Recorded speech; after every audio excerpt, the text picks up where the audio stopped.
Nuovo consistente aumento dei contagi. Nelle ultime 24 ore 360 nuovi positivi al Covid in Veneto, 145 solamente nella Marca. A far lievitare i numeri il focolaio al centro migranti di Oderzo e i tamponi sugli studenti.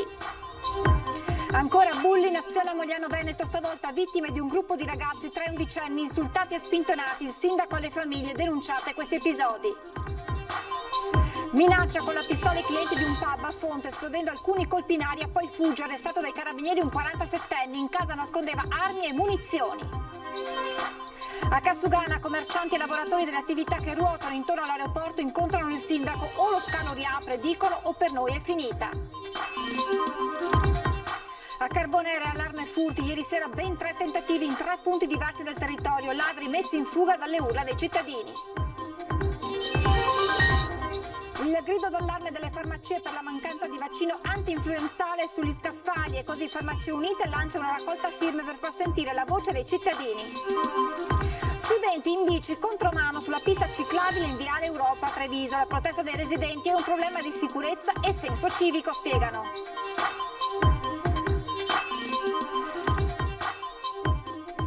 Buonasera e ben ritrovati con l'edizione trevigiana del telegiornale di Antenna 3. Apriamo subito con i casi positivi in Veneto e nella Marca trevigiana nello specifico, numeri che hanno subito un netto incremento nelle ultime ore. Allora, aiutandoci con il report di Azienda Zero, vediamo come rispetto al bollettino della mattinata sono 55 i casi in più, ma complessivamente nelle ultime 24 ore nella nostra regione si registrano 360 casi positivi, perché ai 55 del pomeriggio vanno aggiunti i 305 della mattinata. Un peso importante sono i dati che arrivano proprio dalla Marca trevigiana. Questa mattina rispetto al report di ieri pomeriggio erano 129 i casi, oggi se ne registrano 16, quindi complessivamente nelle ultime 24 ore nella Marca trevigiana si registrano 145 casi positivi. Ma adesso parliamo della cronaca, perché a Mogliano Veneto tornano in azione i bulli, questa volta ad essere presi di mira 3 giovanissimi ragazzini insultati e poi spintonati con violenza. Prima aggrediti verbalmente, poi spintonati con violenza, con il rischio di cadere nel fossato. Vittime di un nuovo episodio di violenza, a Mogliano 3 ragazzini di 11 anni presi di mira nel pomeriggio di martedì da un gruppetto di giovani. Il fatto è accaduto vicino al parco di Villa Longobardi, a 2 passi dal nuovo supermercato Cadoro. Qui 3 undicenni all'improvviso sarebbero stati avvicinati dai bulli, prima insultati e poi spinti. A denunciare sui social l'accaduto la mamma di una delle vittime, che ha chiesto a chiunque avesse assistito alla scena di farsi vivo. Una brutta avventura sulla quale ora stanno cercando di far luce i carabinieri e che arriva ad una settimana dalle minacce ad un ausiliario del traffico da parte di una baby gang. Di nuovo un gruppo di bulletti che creano questi disagi e fanno questi atti di prepotenza verso ragazzi più piccoli.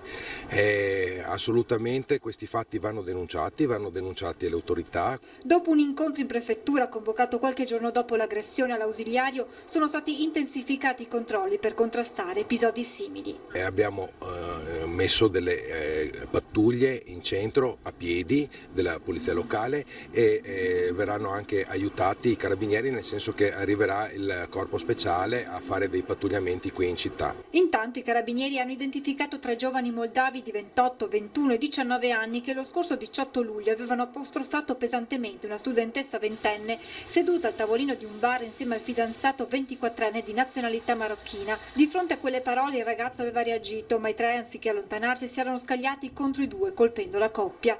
Il fidanzato aveva riportato ferite guaribili in 8 giorni, 5 giorni invece la prognosi per la ragazza. Immediatamente erano scattate le indagini dei carabinieri di Mogliano, che hanno portato all'identificazione dei responsabili, ma il lavoro dei militari non si ferma. Accertamenti sono in corso per chiarire se i 3 moldavi possono essere collegati anche all'aggressione all'ausiliario del traffico. Un segnale, spiegano i carabinieri, della nostra presenza sul territorio per contrastare episodi di violenza come questi. Ha minacciato per futili motivi brandendo una pistola alcuni clienti di un pub di Fonte, sparando poi alcuni colpi in aria prima di fuggire a bordo di un'auto.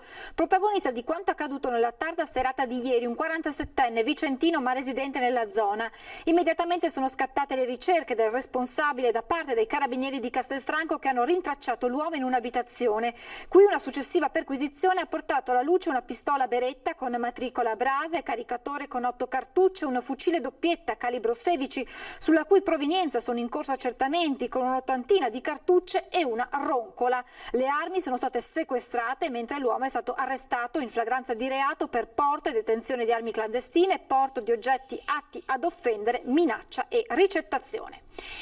E lasciamo un attimo la cronaca, parliamo dell'aeroporto Canova di Treviso che non riapre. Ieri in Consiglio Comunale la situazione dell'aviosuperficie ha infiammato la seduta, mentre oggi pomeriggio una delegazione di lavoratori, di titolari di attività della zona hanno chiesto un incontro al sindaco di Treviso Mario Conte. Allora sentiamo com'è andata. Voi in questo momento senza l'aeroporto cosa significa? Fine dell'attività, fine di tutte le nostre attività. Grazie. Si sono presentati al sindaco con questa amara considerazione i titolari delle attività attorno all'aeroporto Canova. Un aeroporto fermo da mesi, con dipendenti in cassa integrazione, ma soprattutto nessuna reale data di riapertura. Non da Save, dopo i conti sul Marco Polo, che segnano negli ultimi mesi un decollo molto lento del numero di voli. Tessera viaggia ad un terzo della movimentazione rispetto allo scorso anno, compresa dei low cost trasferiti da San Giuseppe. La promessa era Treviso riaperta a ottobre. Oggi i dipendenti diretti e attività collegate si chiedono di quale anno. Che ci sia tensione sulla questione lo si è visto anche ieri sera in Consiglio Comunale, con le opposizioni che hanno attaccato R3 e il sindaco Mario Conte che ha ribattuto chiamando in causa le non decisioni del Ministero, che tiene fermo ogni possibile sviluppo dello scalo, rendendolo giorno dopo giorno sempre meno competitivo. Dalla sua parte si schierano oggi i commercianti. Serve a un imprenditore avere la certezza di una prospettiva futura. Quella certezza l'abbiamo se danno via allo sviluppo di quell'aerostazione. Credo che questo sia il punto. Allora di fronte a quella certezza credo che si mettano in moto anche i meccanismi per velocizzare i tempi della riapertura. Presidente che oggi pomeriggio era a Cassugano con i suoi commercianti davanti al sindaco, al vice e all'assessore Manera. Quasi 2 ore di colloquio definito informale, al termine del quale però le facce dei gestori erano tutt'altro che sorridenti. Cosa è emerso da questo incontro con il sindaco? Che ci hanno detto che si impegnano a far riaprire il prima possibile l'aeroporto Canova. Prima possibile vuol dire? Il prima possibile. E proprio ieri a Cassugana era stato presentato il piano antifurti, contro i furti dal sindaco Conte insieme alla polizia locale. Un piano che ha colto di sorpresa l'associazione Furti in Corso, il cui presidente dice: speravo di essere coinvolto. Un acceso botta e risposta sui social tra il sindaco di Treviso, Mario Conte, e il presidente dell'associazione Furti in Corso, Cristian Demma. Al centro il piano contro i furti messo in campo da Cassugana. Poche ore dopo la presentazione alla stampa delle misure per contrastare una piaga sempre più diffusa nelle città, Demma sulla pagina Facebook del gruppo dà voce alle sue considerazioni, non certo legate, chiarisce oggi, al piano in sé. Posso solo che dire grazie che ci si dà da fare come comune amministrazione, che è anche vero che è uno sempre dei primi che si dà da fare su questo, però effettivamente diciamo che nel contesto della presentazione, oggi come oggi, con la chiamiamola potenza che ha il gruppo di 19.000 persone, è giusto anche dargli uno spazio. Avremmo voluto poter contribuire alla realizzazione del piano, continua ancora Demma. Mi aspettavo che magari si potesse discutere prima assieme di questa situazione per potergli dare una mano e per fargli capire anche le esigenze dei cittadini, cioè vere e proprie, cosa chiedono, cosa vogliono, come si sentono soprattutto.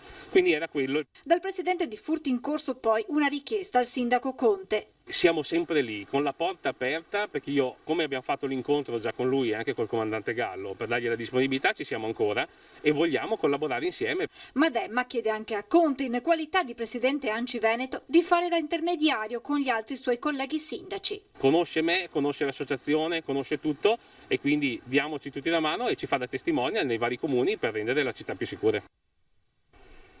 E a proposito di furti a Carbonera e allarme, ieri sera ben 3 tentativi in 3 punti diversi del comune, ladri messi in fuga dalle urla dei cittadini.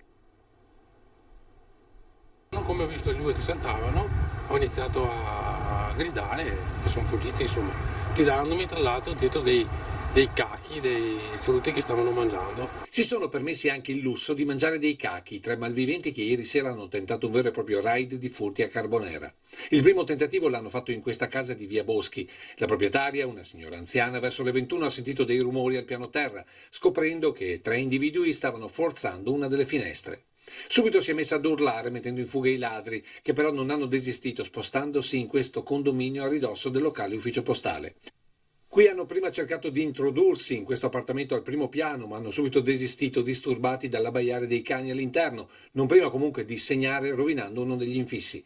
Poi si sono spostati in quest'altra abitazione e qui la proprietaria, sentendo dei rumori, si è affacciata vedendo un individuo sopra il condizionatore ed un altro che stava finendo di devastare il cancelletto d'entrata. Anche in questo caso le urla della donna hanno messo in fuga i malviventi che verso le 21 hanno superato l'autostrada tentando il colpo in casa di Enrico Gasparetto. Stavo portando fuori la spazzatura e ho trovato 3 persone dentro nella mia abitazione. Erano incappucciati e probabilmente, anche sicuramente erano di colore. È la prima volta che capita qui? Qui da noi, da me personalmente è la prima volta. Le famiglie qua vicino nel vicinato è successo altre volte. In tutti i casi sul posto sono subito accorsi i carabinieri, ma dei malviventi nessuna traccia.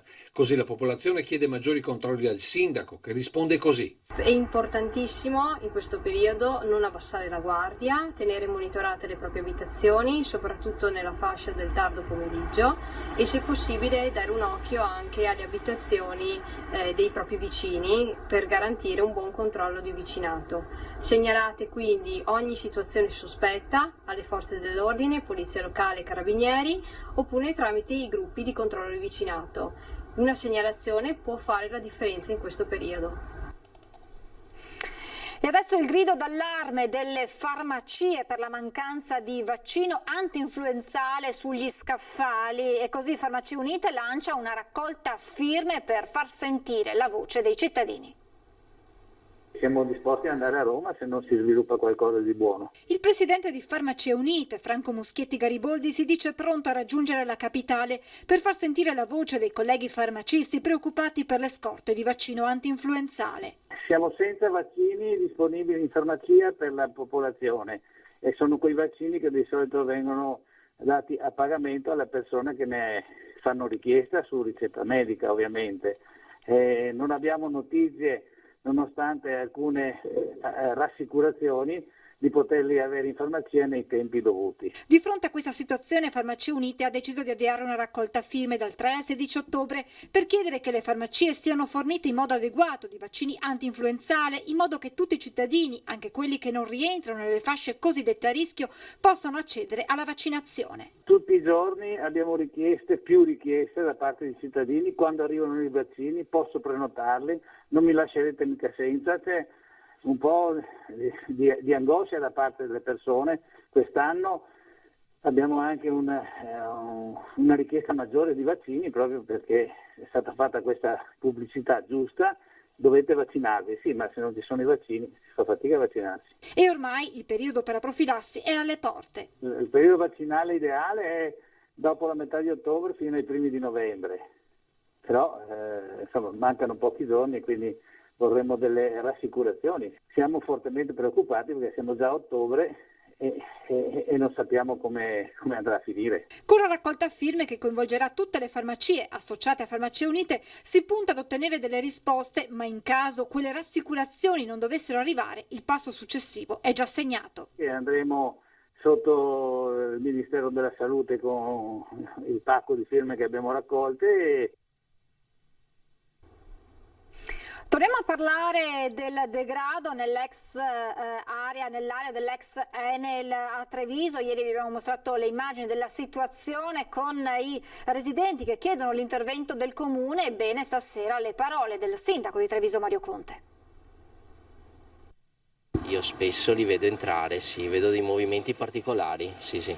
Così ai nostri microfoni un residente di via Oriani a Treviso che ha voluto denunciare il continuo via vai nell'area dell'ex Enel a ridosso di Porta Carlo Alberto, buco nero della città coperto di vegetazione da cui entrano ed escono soggetti che non è chiaro cosa facciano lì dentro.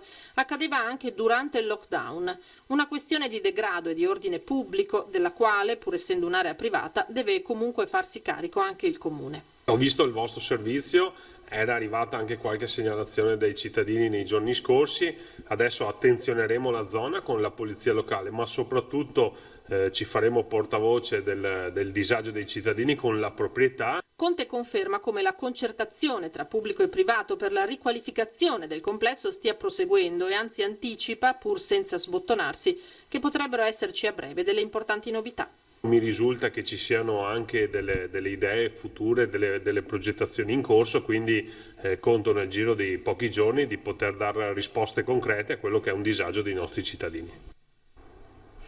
Studenti in bici contromano sulla pista ciclabile in Viale Europa, sempre a Treviso, la protesta dei residenti che dicono è un problema di sicurezza ma anche di senso civico. Terminata la scuola, gli studenti prendono la bici e tranquillamente percorrono la pista ciclabile lungo Viale Europa, contromano, rischiando di provocare incidenti o investire gli anziani. La protesta arriva dai residenti. Tanti ragazzi adesso vanno in bicicletta e percorrono il Viale Europa in senso contrario nella pista ciclabile e si mettono anche in fila di 3, 4, 5 ragazzi, uno a fianco all'altro, e così chi percorre la pista ciclabile nel suo senso di marcia corretto ovviamente si ritrova questo muro di ragazzi e succede che magari qualcuno è caduto per terra e ci si può far male. Si tratta di un problema di sicurezza, i ragazzi non vogliono saperne di attraversare la strada, continua la residente. È per comodità, perché ovviamente arrivando alla fine del Viale Europa c'è il sottopasso e per loro è più comodo accedere. E certo, questo sicuramente è vero, però d'altra parte c'è anche bisogno di rispettare un po' di più le regole. Ci vorrebbero più controlli e sicuramente più senso civico. Parliamo tanto di senso civico, di responsabilità. E questa è una delle cose più semplici, forse questa è la base, no? Si parte da questo rispetto per poi rispettare regole più grandi. È il momento di fermarci per qualche istante di pubblicità, tra poco.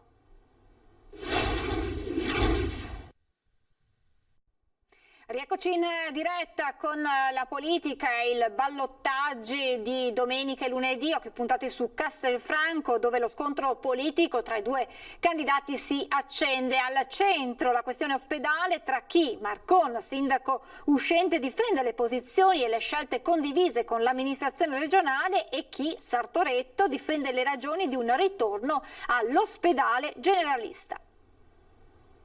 Castelfranco va verso il ballottaggio, lo scontro su futuro e prospettive per l'ospedale si fa sempre più infuocato.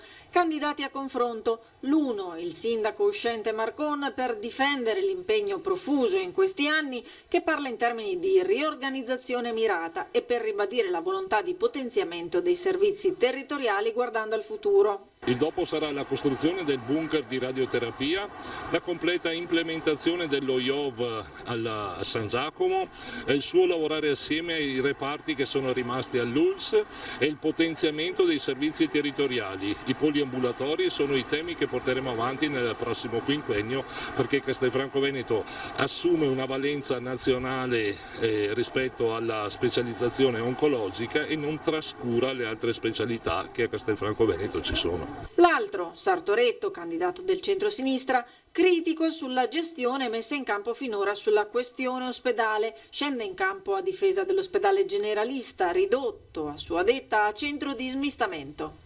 Sul tema ospedale bisogna che la Regione torni indietro. A Castelfranco vanno assicurati i servizi della parte generalista dell'ospedale essenziali e va anche ripristinato tutto il servizio che riguarda la polispecialistica degli ambulatori. Non è ammissibile quello che avviene ora, che un cittadino di Castelfranco che va a prenotare una visita venga mandato da un capo all'altro della provincia, da Conegliano a Godega Sant'Urbano a Valdobbiadene, quando a Castelfranco c'erano tutte le strutture che funzionavano a perfezione. Incidente stradale intorno alle 10 di questa mattina lungo la Pontebana, sul ponte della Priula, a scontrarsi frontalmente una betoniera e un'utilitaria. A provocare l'incidente, secondo una prima ricostruzione, potrebbe essere stato un improvviso malore del conducente del veicolo, un anziano che si trovava a bordo con un'altra persona. La vettura guidata dall'uomo era diretta verso Nervesa e avrebbe invaso l'opposta corsia di marcia, e lo scontro a quel punto è stato inevitabile. Intervenuti sul posto i sanitari del SUEM con ambulanza, automedica ed elicottero. Il bilancio parla di un ferito, fortunatamente non in condizioni gravi. E adesso l'ordinanza anti-smog, scattano oggi le restrizioni al traffico. Sentiamo che cosa accadrà proprio da oggi a Treviso. Sono scattate le limitazioni al traffico. L'ordinanza antismog, valida per i comuni sopra i 30.000 abitanti, è entrata in vigore. Dunque a Treviso d'ora in avanti non potranno entrare dal lunedì al venerdì, esclusi i giorni festivi infrasettimanali, dalle 8.30 alle 18.30, gli autoveicoli a benzina Euro 0 e Euro 1, i veicoli diesel Euro 0, Euro 1, Euro 2 ed Euro 3, i veicoli commerciali Euro 0, Euro 1, Euro 2 ed Euro 3 e i ciclomotori e motoveicoli a due tempi Euro 0. Questo fino a quando il livello inquinamento è verde, ovvero nessuna allerta. Quando scatterà il livello arancio ci sarà il blocco dalle 8.30 alle 18.30 sempre per i veicoli a benzina e diesel, quindi Euro 0, 1, 2, 3 e 4, quindi c'è l'aggiunta dell'Euro 4. Per i diesel autocarri rimane sempre 0, 1, 2 e 3. L'ordinanza rimarrà in vigore fino al 20 dicembre con tutte le deroghe previste, ma con l'aggiunta di una proprio per l'emergenza Covid. Fino al 20 dicembre questa prima ordinanza avrà le deroghe come l'anno scorso. Abbiamo inserito in più una deroga per il protocollo Covid, in quanto le persone che in questo momento sono in quarantena devono essere assistite dalle persone, e queste persone che le assistono possono circolare mostrando l'autocertificazione. Gli anziani potranno circolare, ha spiegato l'assessore, sopra una certa fascia di età non sono tenuti a bloccare l'auto. La situazione inquinamento potrebbe peggiorare con la riaccensione dei riscaldamenti. Su questo fronte ci sono delle novità. Situazione caldaie, noi abbiamo fatto un bando da 200.000 euro per il 2020 e un altro bando per 200.000 euro per il 2021. È il più grande investimento mai fatto all'interno del comune di Treviso, con la possibilità di investire anche in 2 anni, quindi uno si può anche progettare. L'appello del comandante della Polizia Locale di Treviso. Sicuramente l'appello è di rispettare le norme e le regole che sono in vigore. Tra l'altro, proprio per evitare situazioni di assembramento, quello che stiamo consigliando ormai da giorni è l'utilizzo, come giustamente fate vedere, della bicicletta. È il momento di vedere insieme le notizie da Belluno e provincia.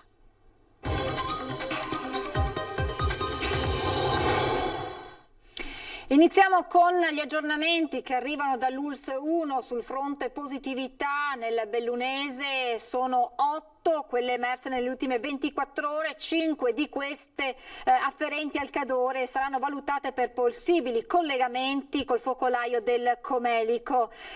Viene poi comunicato che si registra dunque un decesso anche di un 78enne ricoverato in malattie infettive.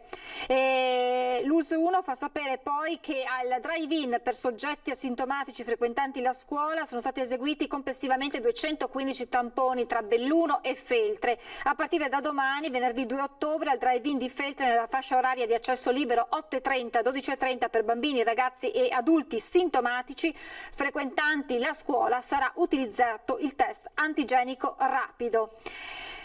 Tra i settori che stanno attraversando una fase estremamente delicata, già da prima del Covid, l'occhialeria bellunese, i sindacati chiedono alle istituzioni, dal governo alla regione, di accompagnare con adeguati provvedimenti le trasformazioni in atto nel comparto. Distretto dell'occhialeria bellunese, il principale del comparto in Italia, tra i più colpiti nell'ambito del manifatturiero dalla crisi economica legata al Covid. I sindacati stanno seguendo con attenzione l'aggravamento della situazione nelle aziende del Cadore, provocato dalla brusca frenata impressa all'economia nazionale e internazionale dall'emergenza sanitaria. Registriamo una perdita nel primo trimestre di circa il 40% di valore, nel secondo trimestre e quindi nel semestre il dato è all'incirca sul 30% ci aspettiamo un rimbalzo positivo per la seconda parte dell'anno, le stime danno un possibile calo nel 2020 rispetto al 2019 di circa il 25-30%. Un tema che la nuova giunta regionale dovrà mettere in agenda, secondo la CISL.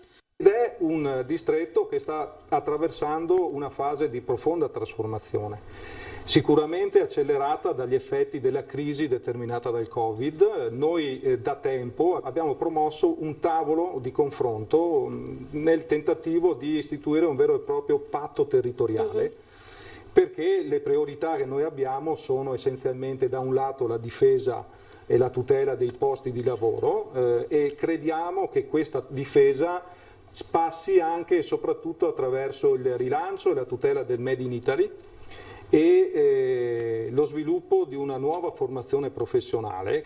Oggi però si tratta di tamponare quelli che sono gli effetti della crisi. Fondamentale, conclude Zanon, tutelare l'occupazione. Abbiamo da poco condiviso un documento che presenteremo al governo per, ad esempio, confermare anche per il 2021 gli strumenti di cassa integrazione, gli ammortizzatori sociali straordinari che abbiamo avuto nel 2020, il blocco dei licenziamenti, perché siamo convinti che in assenza di una tutela da questo punto di vista il rischio di avere una gestione difficile di questa crisi è ed è quanto mai attuale. Cambiamo argomento, nasce il premio Piave d'Argento, riconoscimento ai cronisti che meglio hanno saputo e sanno raccontare il territorio bellunese.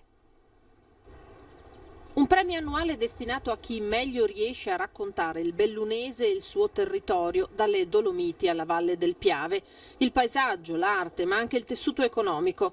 A promuovere il riconoscimento, che prende il nome di Piave d'Argento, l'associazione Casa d'Europa Dolomiti in collaborazione con il Consorzio Tutela Piave DOP. Perché Piave d'Argento? C'è il Pelmodoro.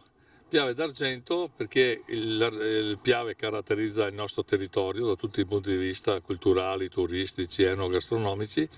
Vogliamo premiare coloro, tuoi colleghi giornalisti della televisione o della carta stampata, che in diverse maniere hanno promosso il meglio il territorio della nostra provincia. De Bona spiega i criteri con cui è stato scelto il vincitore. È la prima edizione e quindi abbiamo esaminato gli ultimi 10 anni di trasmissioni e di testi che sono stati pubblicati e siamo giunti ad un vincitore che comunicheremo il 12 di ottobre e a 2 menzioni speciali.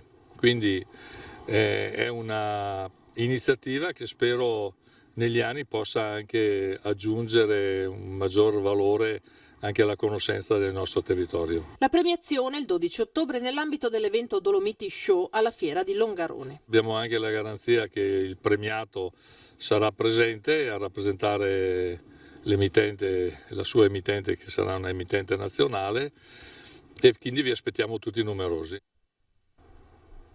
È tutto, vi lascio le previsioni del tempo. Grazie per essere stati con noi, buona serata.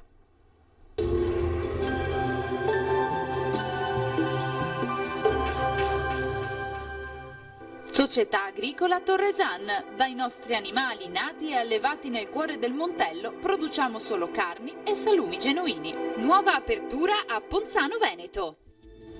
Benvenuti al Meteo. Torna il maltempo a causa di una nuova perturbazione dall'Atlantico che investirà il nostro territorio. Il dettaglio di venerdì 2 ottobre. Sul Veneto cielo irregolarmente nuvoloso, avremo precipitazioni diffuse anche a carattere di rovescio temporale, più frequenti e consistenti sui settori prealpini e pedemontani, più sporadiche sulla pianura meridionale e sulla costa. Forti venti di scirocco. Temperature sostanzialmente stazionarie, minime tra i 13 e i 15 gradi, valori massimi invece compresi tra i 17 e i 24 gradi. Stessa situazione poi anche sul Friuli Venezia Giulia, con temporali anche forti, attenzione a possibili locali nubifragi, specie sulle zone montane. Temperature minime fino a 17 gradi, massime sui 21-23 all'incirca. Infine uno sguardo al Trentino Alto Adige, anche qui avremo condizioni fortemente perturbate, rovesci intensi e rischio idrogeologico. Temperature minime sui 12-13 gradi, massime fino ai 16 gradi all'incirca. Dal meteo per ora è tutto, vi auguro un buon proseguimento in compagnia di Antenna 3.